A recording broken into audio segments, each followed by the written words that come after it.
Hello दोस्तों, आप सभी कैसे हैं? आई होप आप सभी लोग ठीक होंगे। श्री वल्लभ भाई पटेल के बारे में है कुछ क्वेश्चन इसमें आप सभी देखेंगे। डॉक्टर भीमराव अम्बेडकर जी के वल्लभ भाई पटेल जी के क्वेश्चन दिए गए हैं, आप सभी देख सकते हैं। आप लोग पहला क्वेश्चन देखेंगे। श्री वल्लभ भाई पटेल का पूरा नाम क्या था? तो वल्लभ भाई झवेर भाई पटेल, दूसरा है सरदार पटेल, तीसरा ऑप्शन है वल्लभ भाई पटेल, ऑप्शन डी इनमें से कोई नहीं। तो आपका राइट आंसर होगा ऑप्शन ए, वल्लभ भाई पटेल झवेर झावेर भाई पटेल, ये पूरा नाम था उनका। श्री वल्लभ भाई पटेल का पूरा नाम वल्लभ भाई झवेर भाई पटेल था, उपनाम सरदार पटेल, उपनाम उनका सरदार पटेल था और लौह पुरुष के नाम से भी जाने जाते हैं। अगला देखेंगे क्वेश्चन। निम्न में से कौन सा कथन श्री वल्लभ भाई पटेल के बारे में सही है, सही नहीं है? आप पहला ऑप्शन देखेंगे। पटेल साहब ने स्वतंत्र भारत के उप प्रधानमंत्री, गृह मंत्री, सूचना मंत्री और राज्य मंत्री के रूप में कार्य किया था। ऑप्शन बी, वल्लभ भाई झवेर भाई पटेल का जन्म अहमदाबाद में हुआ था। और अगला जो ऑप्शन है, सरदार पटेल के पिता का नाम झवेर भाई पटेल एवं माँ का नाम लाडबा देवी था। ऑप्शन डी देखेंगे तो सरदार पटेल को भारत का लौह पुरुष कहा जाता है। तो आपका इसमें जो गलत है, इसमें क्वेश्चन में जो पूछा गया है, तो इसमें ऑप्शन बी ना राइट होगा। वल्लभ भाई झवेर भाई पटेल का जन्म अहमदाबाद में नहीं हुआ था, ये गलत है इनका। आपको बता दें, श्री वल्लभ भाई पटेल का जन्म 31 अक्टूबर 1875 को नडियाड, बम्बई प्रेसिडेंसी, ब्रिटिश भारत में हुआ था। जबकि उनकी मृत्यु 15 दिसंबर 1950, उम्र 75 साल के थे, और मुंबई में हुई थी। इनकी मृत्यु हो गई थी 15 दिसंबर 1950 में, उम्र इनकी 75 थी, मुंबई में हुई थी, और उनकी मृत्यु हार्ट अटैक से हो गई थी। अगला क्वेश्चन देखेंगे। भारत में राष्ट्रीय एकता दिवस किस तारीख को मनाया जाता है? तो आपका पहला ऑप्शन 15 अगस्त, ऑप्शन बी 25 दिसंबर, ऑप्शन सी 31 अक्टूबर, ऑप्शन डी 26 जनवरी। आपका राइट आंसर ऑप्शन सी होगा 31 अक्टूबर। अब और इसके बारे में जानेंगे और बता दें, 31 अक्टूबर को सरदार वल्लभ भाई पटेल के जन्मदिन को राष्ट्रीय एकता दिवस के रूप में मनाया जाता है। इसकी शुरुआत 2014 में हुई थी। निम्न में से कौन सा कथन स्टैचू ऑफ यूनिटी के बारे में सही नहीं है? पहला ऑप्शन देखेंगे। स्टैचू ऑफ यूनिटी गुजरात के नर्मदा जिले में स्थित है। ऑप्शन बी, इसकी ऊंचाई स्टैचू ऑफ लिबर्टी के बराबर है। अगला जो ऑप्शन है, स्टैचू ऑफ यूनिटी 31 अक्टूबर 2018 को समर्पित की गई थी। Option D, statue of unity की ऊंचाई लगभग 182 मीटर मतलब 597 फीट है। तो आपका राइट आंसर होगा इसमें, इसका आंसर लगाएंगे। इसकी ऊंचाई स्टैचू ऑफ लिबर्टी के बराबर है, ये आपका गलत है। स्टैचू ऑफ यूनिटी के बारे में और जानेंगे। स्टैचू ऑफ यूनिटी गुजरात के नर्मदा जिले में स्थित है, और यह दुनिया की सबसे ऊंची प्रतिमा है, जिसे 31 अक्टूबर 2018 को राष्ट्र को समर्पित किया गया था। स्टैचू ऑफ यूनिटी की ऊंचाई लगभग 182 मीटर 597 फीट है, जबकि स्टैचू ऑफ लिबर्टी की ऊंचाई केवल 93 मीटर है। अब अगला क्वेश्चन देखेंगे। किस आंदोलन के दौरान सरदार पटेल को सरदार की उपाधि दी गई थी? तो आपका पहला ऑप्शन है नमक सत्याग्रह, ऑप्शन बी ऑपरेशन पोलो के बाद, ऑप्शन सी भारत छोड़ो आंदोलन के दौरान, ऑप्शन डी बारडोली सत्याग्रह। तो आपका राइट आंसर होगा बारडोली सत्याग्रह के टाइम में सरदार पटेल को सरदार की उपाधि दी गई थी। और इसके बारे में जानेंगे और बता दें, बारडोली सत्याग्रह वर्ष 1928 में गुजरात में हुआ था। एक प्रमुख किसान आंदोलन था जिसका नेतृत्व वल्लभ भाई पटेल ने किया किया था। इस सफलता के बाद ही पटेल साहब को सरदार की उपाधि दी गई थी। अगला क्वेश्चन देखेंगे। किसने वल्लभ भाई पटेल को सरदार की उपाधि दी थी? किसने वल्लभ भाई पटेल को सरदार की उपाधि दी थी? Option A Subhash Chandra Bose, option B Mahatma Gandhi, option C Bardoli की महिलाओं ने, ऑप्शन सी बारडोली की महिलाओं ने, ऑप्शन सरोजनी नायडू। तो आपका राइट आंसर होगा ऑप्शन सी बारडोली की महिलाओं ने सरदार पटेल को सरदार की उपाधि दी थी। और इसके बारे में जानेंगे। बारडोली सत्याग्रह आंदोलन के सफल होने के बाद वहां की महिलाओं ने वल्लभ भाई पटेल को सरदार की उपाधि प्रदान की थी। अगला क्वेश्चन देखेंगे। हैदराबाद स्टेट को भारतीय गणतंत्र का हिस्सा बनाने के लिए कौन सा ऑपरेशन सरदार पटेल ने चलाया था? तो आपका पहला ऑप्शन है Operation Blue Star, option B Operation Polo, option C operation seize, option D Operation Unity. तो आपका राइट आंसर है ऑप्शन बी ऑपरेशन पोलो चालू चालू किया था। ऑप्शन बी आपका राइट आंसर ऑप्शन बी होगा, जो ऑपरेशन पोलो है। और इसके बारे में जानेंगे। स्वतंत्रता के समय भारत में 565 देशी रियासतें थीं, जो कि भारत के कुल 40%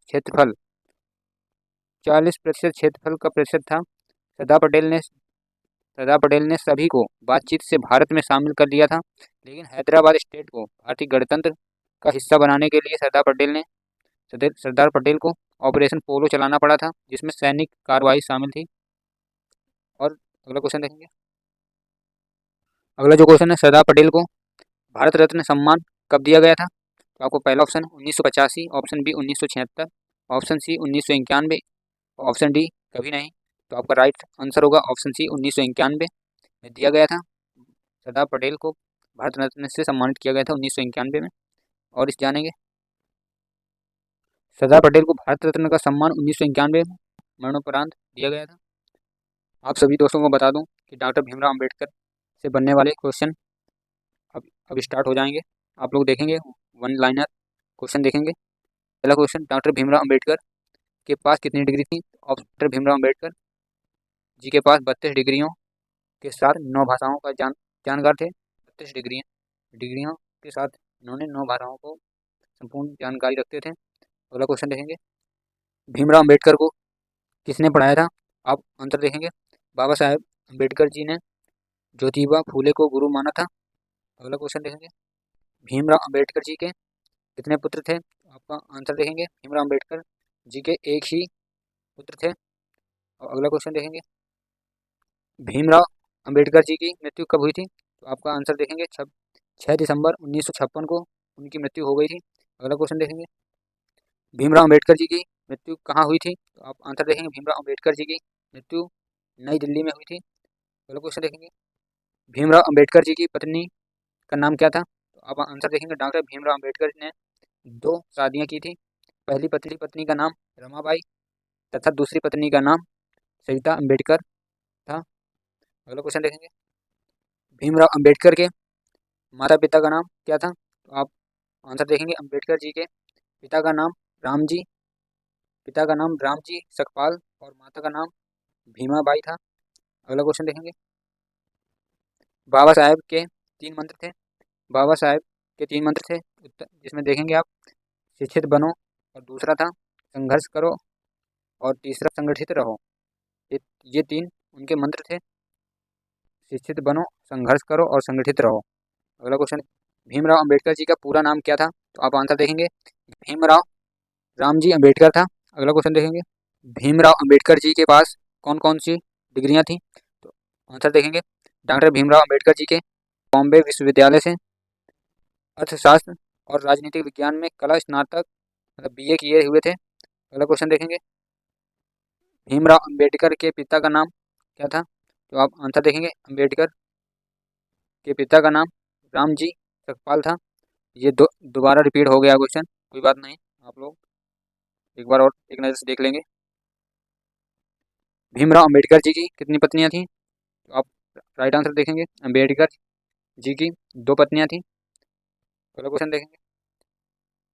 भीमराव अंबेडकर जी का जन्म कब हुआ था?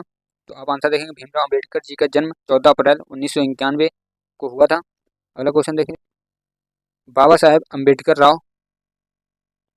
साहेब भीमराव अंबेडकर जी के मुख्य विचार क्या थे? मतलब अंबेडकर जी का मुख्य विचार क्या थे? तो आप देखेंगे आंसर, जीवन लंबा होने की बजाय महान होना चाहिए।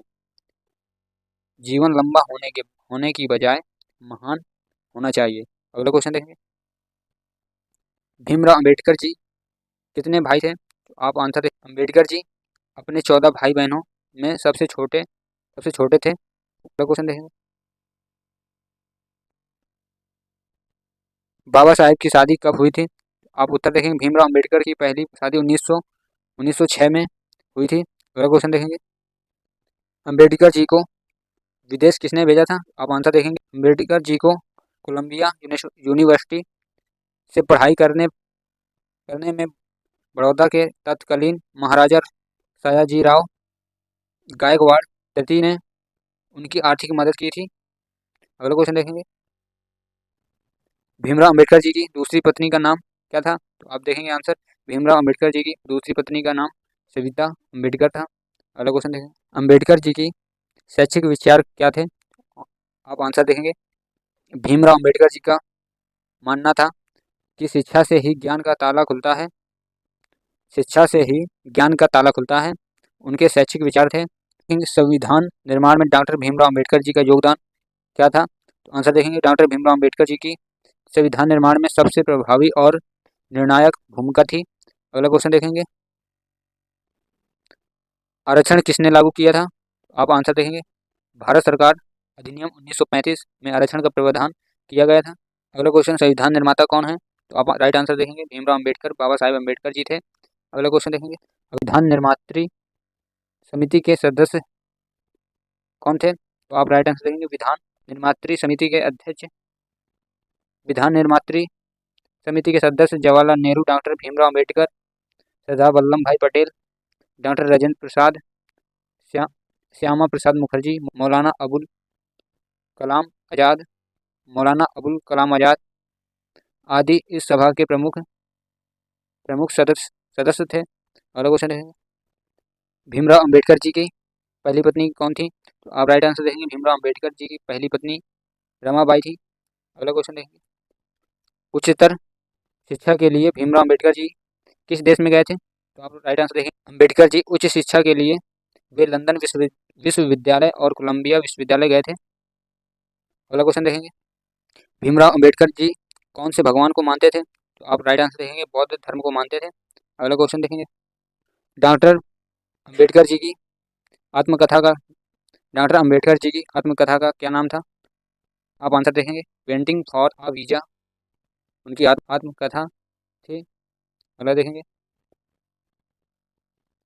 6 दिसंबर 1956 को क्या हुआ था? आप आंसर देखेंगे, 6 दिसंबर साल 1956 को डॉक्टर भीमराव अंबेडकर का निधन हो गया था। आप सभी को वीडियो कैसी लगी कमेंट में बताइएगा, और अच्छी लगी हो तो लाइक करिएगा, सब्सक्राइब करिएगा। Thank you for watching time. जय हिंद दोस्तों।